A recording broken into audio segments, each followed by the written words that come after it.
Bueno, vamos ahora a pasar a la presentación de Miriam Ramírez.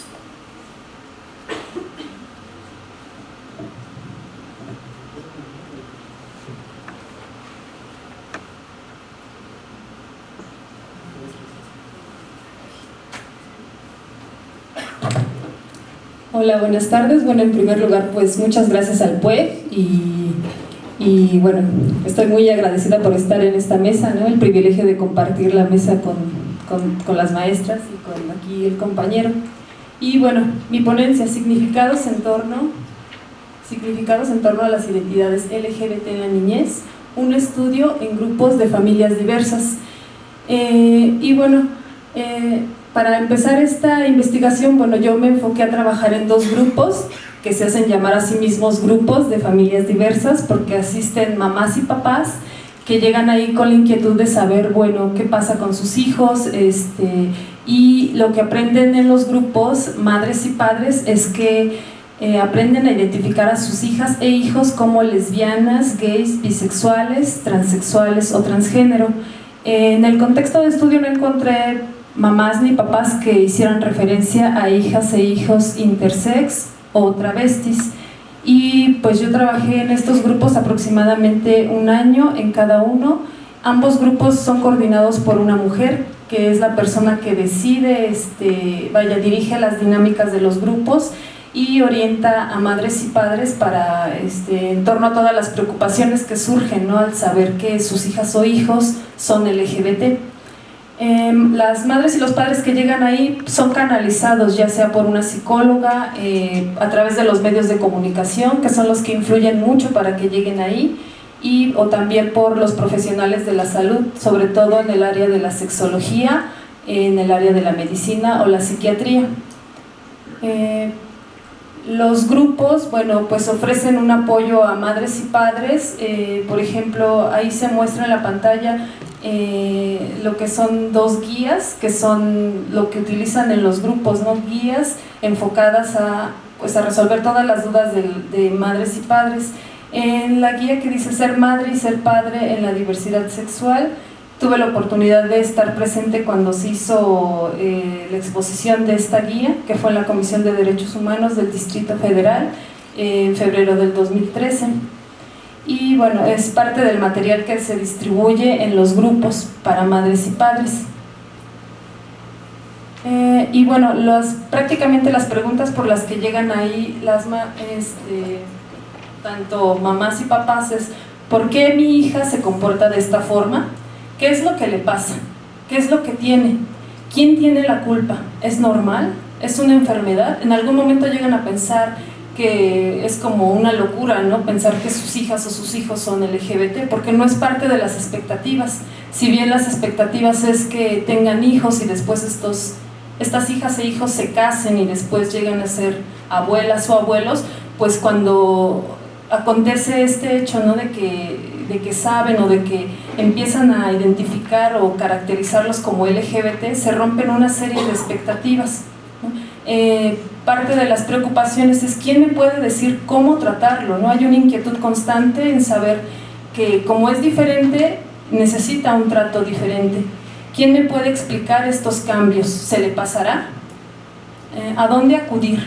¿A quién contarle esto? Porque también se vuelve como parte de la secrecía, ¿no? No es como algo que pueda ser dicho a todos los vecinos, a toda la familia. ¿Cómo decírselo a mi esposo o a la familia extensa? Aquí hago hincapié en cómo decírselo a mi esposo, porque la mayoría de las personas que asisten son mujeres. Las madres son las que asumen sobre todo la responsabilidad de los hijos y el cuidado. ¿Hasta cuándo guardar el secreto? ¿Cómo explicar esto en la escuela a la que acude mi hijo? Y por lo que yo pude observar en la investigación es que hay un malestar asociado a la ruptura de los estereotipos de género y a las expectativas de heteronormatividad en la niñez.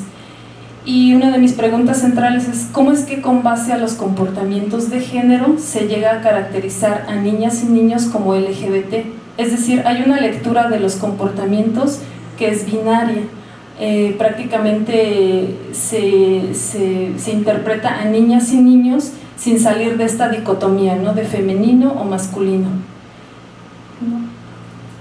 Las mujeres con las que yo trabajé directamente son sobre todo porque encontré que las mujeres son las que conviven más tiempo con sus hijas e hijos, son las que asumen los cuidados de cada integrante de la familia. Y en este caso, bueno, pues eran las mujeres las que más asistían a los grupos, inclusive más que sus parejas, ¿no?, cuando existía la pareja. En las entrevistas trabajé con 5 mujeres entre 34 y 52 años, todas ellas con hijos menores de edad, que iban de la edad de los 3 a los 12 años, y ellas eran quienes aportaban las narrativas sobre la niñez de sus hijas e hijos, a diferencia de, como les comentaba, los varones, que los padres pues solo asistían de manera ocasional o eran percibidos por las mismas mujeres como indiferentes a la problemática familiar. Y parte de las narrativas que daban las mujeres se enfocaban a los momentos significativos de la niñez de sus hijas e hijos, narraban los sucesos que más habían llamado la atención, aquellos comportamientos, ¿no?, que salían como de las expectativas, y tenían que ver con el comportamiento de sus hijas e hijos, ¿no? Una de las categorías que utilicé para llevar a cabo la investigación fue el dispositivo de sexualidad de Foucault, como una herramienta teórica y metodológica, porque me ayudó a comprender cómo es que se producen y se ponen en circulación campos de enunciación y de visibilidad, cómo se produce un lenguaje dominante, un vocabulario en función de las normas, las clasificaciones y las categorías identitarias, cómo es que con las imágenes se producen una serie de narrativas, inclusive cómo se construyen espacios para hablar de las emociones, aquellas emociones que se permiten, ¿no?, las que se pueden externar, cómo es que se entretejen también una serie de silencios, y también cómo es que existen fisuras o estrategias de resistencia en todo lo que es el dispositivo de sexualidad y en el trabajo que llevé a cabo en los grupos de madres y padres. Y bueno, la investigación me enfoqué también más que nada a abrir preguntas y no tanto a encontrar respuestas, ¿no? O sea, no, más bien fue más en el proceso de la investigación ir construyendo preguntas, cómo es que la niñez ocupa un lugar de interés para reactualizar nociones, relaciones de poder saber, formas de enunciación y de lenguaje. Hay una serie de nociones que se reactualizan al pensar la familia, porque lo que yo encontraba en los grupos, bueno, era que mamás y papás también aprenden a diferenciar los roles de género, ¿no? Las mamás no solamente asumen los cuidados de hijas e hijos, y los papás, bueno, también se les vuelve a delegar esta idea de ser los proveedores, ¿no?, los principales proveedores de la familia. El objetivo, bueno, también fue describir el alcance de la normatividad, sexo, género y orientación sexual. Algo que me llamó mucho la atención es esto de hacer género, porque pude analizar cómo es que las identidades se comprenden, ¿no?, de alguna manera en el contexto de estudio, y se están comprendiendo como fijas y estables, es decir, no se reflexiona en torno al carácter fluido o estratégico de las identidades, ¿no? Porque dicha reflexividad implicaría problematizar la estructura jerárquica del género. Hay una idea de pensar las identidades, sobre todo cuando se trabajaba con niños y niñas, en que es algo que no va a cambiar, y por ende era importante hacer los cambios. Sin embargo, se corre un riesgo al pensar que es algo natural, ¿no?, algo que en un futuro pueda cambiar y que inclusive es parte de un proceso. Y bueno, los puntos de vista que retomé para pensar las identidades como un uso estratégico y que el género va más allá del binarismo naturalizado, estos son algunos autores que utilicé, son los principales: Foucault, De Laurentiis, Jeffrey Wicks, Gail Rubin, Yuderquis Espinosa, Judith Butler, Jack Halberstam, Beatriz Preciado y Stuart Hall. Y dentro de la investigación, bueno, niñas y niños reciben un trato diferenciado también por la edad, porque a una menor edad tienen menos capacidad de decisión, inclusive lo que yo pude observar era muy poco que se les tomara en cuenta, ¿no? De que se les informara qué es lo que está sucediendo a su alrededor, por qué se toman ese tipo de decisiones, por qué era importante cambiarse de casa o que ellas y ellos tenían que guardar el secreto y no decirlo en la escuela, por ejemplo. Ahí se les percibe como diferentes y en los comportamientos de género, y entonces se incrementa esta idea de la angustia. Hay una angustia constante en qué va a pasar con ellas y ellos, ¿no?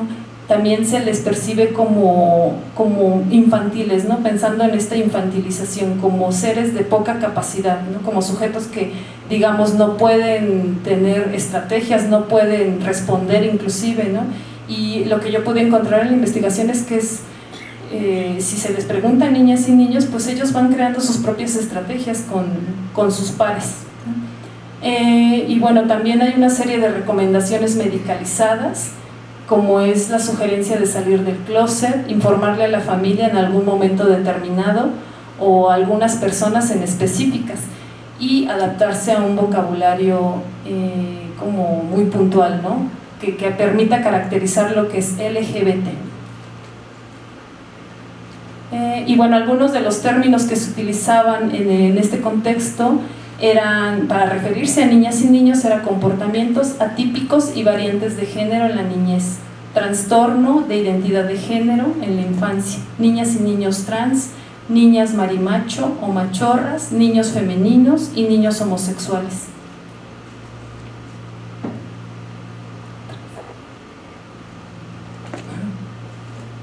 Y bueno, puede entender que los términos LGBT no necesariamente evitan las intervenciones biomédicas.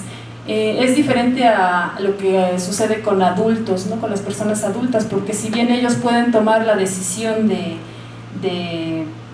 ir a un médico o no, o ser disidentes o colocarse inclusive como activistas, en el caso de niñas y niños no ocurre de esta manera, ¿no?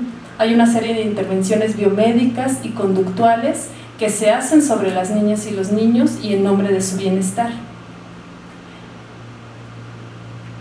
Y bueno, no hay un consentimiento informado en la niñez, ¿no? Ahí prácticamente está nulo. Y bueno, son varios los retos que yo identifiqué en la investigación, pero ahorita, uno de ellos es que a través del juego y de las relaciones afectivas se puede explorar lo que las niñas y los niños van construyendo con sus pares, y con las múltiples formas de vivenciar la feminidad y la masculinidad.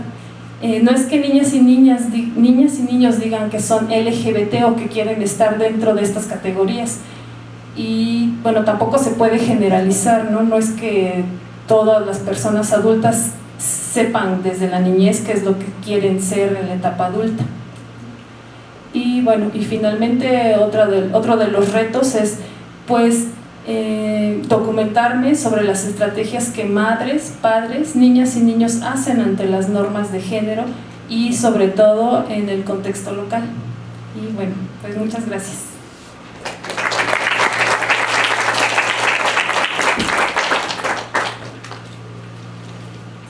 Gracias, Miriam.